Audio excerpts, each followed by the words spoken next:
Matchup to kick off the year.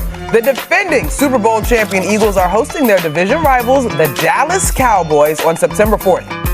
The Cowboys are looking to rebound after a down season where they lost Dak Prescott for the year during injury. But now he's back, and we'll get to see whether he can return to form.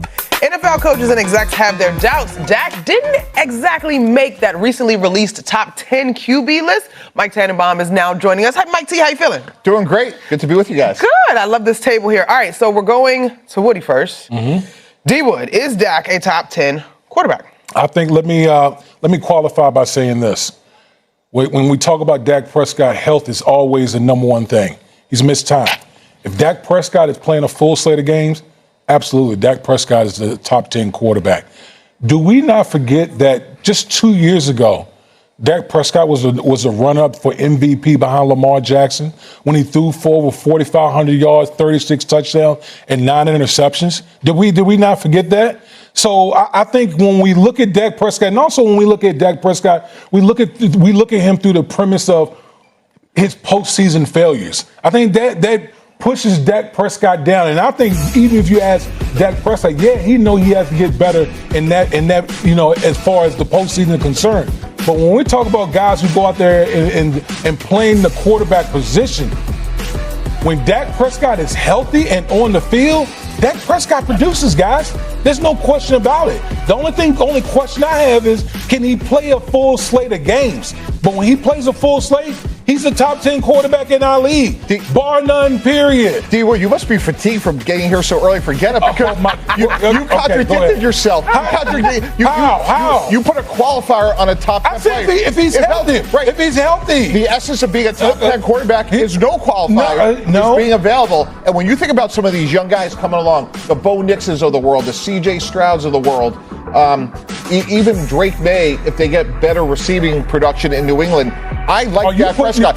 You're putting Drake May in the same sentence as Dak Prescott. I'm saying Drake May is coming, and my concern about Dak Prescott, guys, 2 of the last 3 years, he didn't finish the season. That is the essence of a top 10 franchise quarterback, is you have to answer the bell. I used to like Dak a lot, but when you have massive questions about durability, which are totally fair based on 2 of the last 3 years, and you see some of these younger players, C.J. Stroud's been productive, Bo Nix exceeded expectations. Imagine where he'll be, Chris, in year 2 with Sean Payton. Even Drake May with Josh McDaniels and Mike Vrabel. Again, I'm not saying he's necessarily better than Dak Prescott right now, but if the 4 of us were sitting here in November and we're talking about a resurgent New England Patriot team and offense, and there's questions about Dak's health, D-Wood, you contradict yourself. A resurgent Dak Prescott with George Pickens and CeeDee Lamb, one of the top duos at wide receiver. If you play in 17 games, Okay, go ahead, doggy. Well, first off,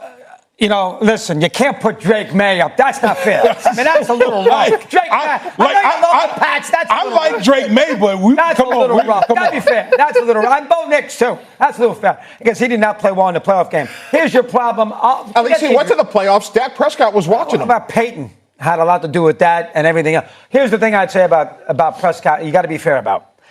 It's not about the MVPs with quarterbacks. It's about what you do in postseason play. And this is a guy in the postseason who 1 year didn't know the rule against San Francisco and then didn't get the last playoff against the Niners. Oh, God. He got outplayed by Brock Purdy in a divisional game in San Francisco. I mean, and then against Green Bay, he wasn't bad. The defense stunk too, but he was awful. Pick sixes left and right in the whole 9 yards. That's how you got to rate these guys. Hold on a second, Chris. The end of the game, that was on Mike McCarthy. The head coach is... Quarterback's got to know that, Mike. No. But the head coach... Got to know the rules. But he has to call the right play to get the right guy tight. Combination, but he's got to know the rules. Joe Montana wouldn't make that mistake. So let me ask you this question, because you talk about, situations and making the big-time plays and all that. So why is Justin Herbert in the top 10? Well, he shouldn't be. Okay. I agree. Why is Justin Herbert on there? I agree. All right. I'll tell you why. I'll answer the question. If the 4 of us were running an NFL team and we said, what is an ideal 2025 NFL quarterback? We've heard we're going to start with Justin Herbert. We don't like his size, athletic ability. Okay. Nobody cares. The car got to drive. Okay, listen, if we're talking about a quarterback made in the lab, I'll pick Justin Herbert, but I've seen Justin Herbert have a 27-point lead in a playoff game, lost. I've seen. So you want him to play safety too? What? No. Mike, if you're a top 10 quarterback, if you're a top end quarterback, there's no way in the world you should lose a game where you're up 27 points. But that's not on him, that's on their defense. Mike, that's did you pretty miss crazy, the game Mike against T. Houston last year? He didn't play well. Play well, Mike. Okay. He was unbelievably bad in the game.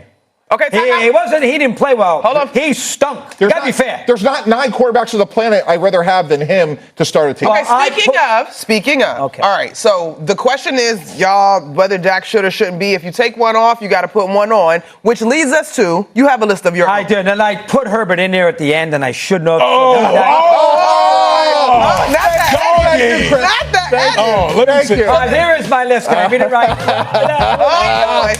You can't argue Mahomes, you can't argue Josh Allen, and you can't argue Burrow top 3. Is that we all know that. Now, I put Stafford over Lamar. I'm going to tell you why. Okay? Name me the game. Forget Super Bowls. Name me the game in his postseason career where Lamar Jackson was great. Name me that game.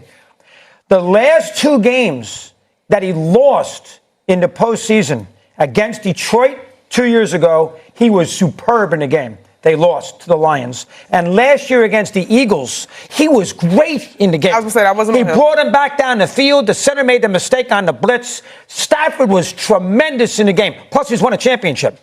Lamar has won 3 playoff games.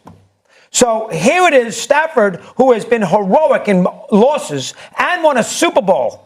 And Lamar's won 3 playoff games, was not great against Buffalo, was awful against Tennessee, and was awful against the Chiefs. So you guys are going to put Lamar Jackson over a guy who's won a Super Bowl and has been great in losses? That is not fair. That is not fair. Yes, Doggy, you talking about only an MVP. Doggy, you talking about Doggy. Listen, I'll give you one thing. Everyone knows Lamar Jackson he's come up short in the postseason to his own doing. He hasn't played like regular season Lamar in the postseason. But Doggy, this is the same guy, 2-time league MVP. Come on. Could have made a case could have won it last year. Come on. Last year. We're talking about the guy that arguably is the most dangerous quarterback in the National Football League. And you have him at 5? At 3. He had a 3. No. He had Lamar Jackson at 5. Look at it right, Mike. I was like your car driver going to the store this morning. He has Lamar Jackson at 5. Hold on. I got him below Stafford. It's not a sin there. Hey, Chris, it is, and let me tell you why. The definition of greatness is to make those around you better. And Chris, for a decade, they were moribund in Detroit with Matt Stafford as the quarterback. He needed a different head coach and a surrounding cast to win a championship, which he did and rightly deserves, one of the better players in the NFL. But if we had Lamar Jackson in that offense... Come on. All right, Mike, I'm going to ask you a question. Okay? You got to let Mike finish his statement. You too, Monica. All right, go ahead. Question. And I want an answer.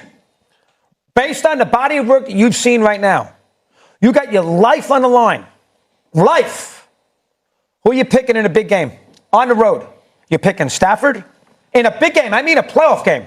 You're picking Stafford or Lamar? In 2025? It's not right now. You can't even argue it. Yeah, I'm taking Lamar Jackson. Where's the body of work that shows you can win the postseason? Because one's in his prime and a great athlete. The other guy's holding on. This year, in a big game. Yeah. You playing the Eagles on the road. You want Lamar Jackson over Stafford? Hold on, That's not fair. Am I tripping? That's not fair. Because y'all know basketball's my first love. But am I tripping? But didn't he play well last year in the postseason? And then the catch on the tight end and the whole thing? Well, the catch. Was that not? He didn't play good. Right? He played better. He didn't better. play great. He had a big fumble. But it wasn't. Mark Andrews. Mark Andrews with the right. He didn't play great in the game. But they were you would agree, Damien. He didn't play great in the game. Here's the play that Monica's. And it wasn't a good pass. He threw it. What are you talking about? You could have caught that. Come on, you would have caught that. That's not a good pass. It hit him between the 8 and the 9. We agree.